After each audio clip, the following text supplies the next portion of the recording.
Hi friends, நாளைக்கு மகாநதி சீரியலில் என்ன நடக்க போகுதுன்னு பார்க்கலாம். வாங்க வீடியோக்குள்ளே போகலாம்.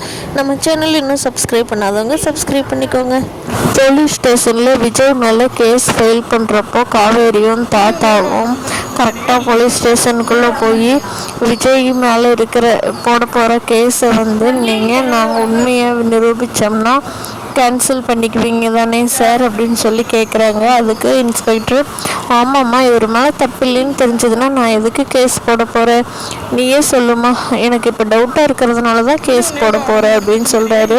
ஓகேங்க சார், அவர் மேலே எந்த தப்பு இல்லைங்கிறதுக்கு நாங்கள் ஆதாரம் கொண்டு வந்திருக்கிறோம், அதை காட்டினோம்னா நீங்கள் விஜயை ரிலீஸ் பண்ணிடுவீங்களா அப்படின்னு காவேரி கேட்குறாங்க. அது கண்டிப்பாம்மா, அவர் மேலே தப்பு இல்லைன்னு தெரிஞ்சதுன்னா நான் ரிலீஸ் பண்ணிடுவேன் அப்படின்னு சொல்லி இன்ஸ்பெக்டர் சொல்கிறாங்க.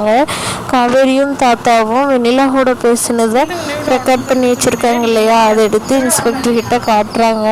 அதை பார்த்த இன்ஸ்பெக்டர், ஓ இதெல்லாம் உண்மையாம்மா, நான் கூட விஜயை தப்பாக தான் நினச்சேன், அவங்க அவ்வளோ பர்ஃபெக்டாக போய் சொல்கிறாங்கம்மா, விஜய் தம்பி கோவப்படுத்தி பார்த்து விஜய் மேலே தான் தப்பு இருக்கிற மாதிரியே ஒரு இது பண்ணி விட்டுட்டாங்கம்மா.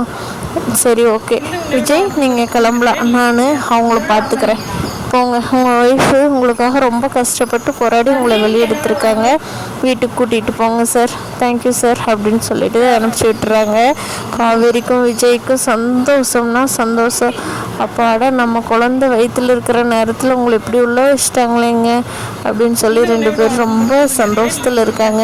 நாளைக்கு எபிசோடில் வெண்ணிலா விஜய் எப்படி ஃபேஸ் பண்ண போகிறாங்க, காவேரி வெண்ணிலாவுக்கு என்ன பதில் சொல்ல போகிறாங்கங்கிறத அடுத்தடுத்த வரும் நாட்களில் சந்திப்போம். இந்த வீடியோ பிடிச்சிருந்தால் லைக் பண்ணிக்கோங்க. தேங்க்யூ.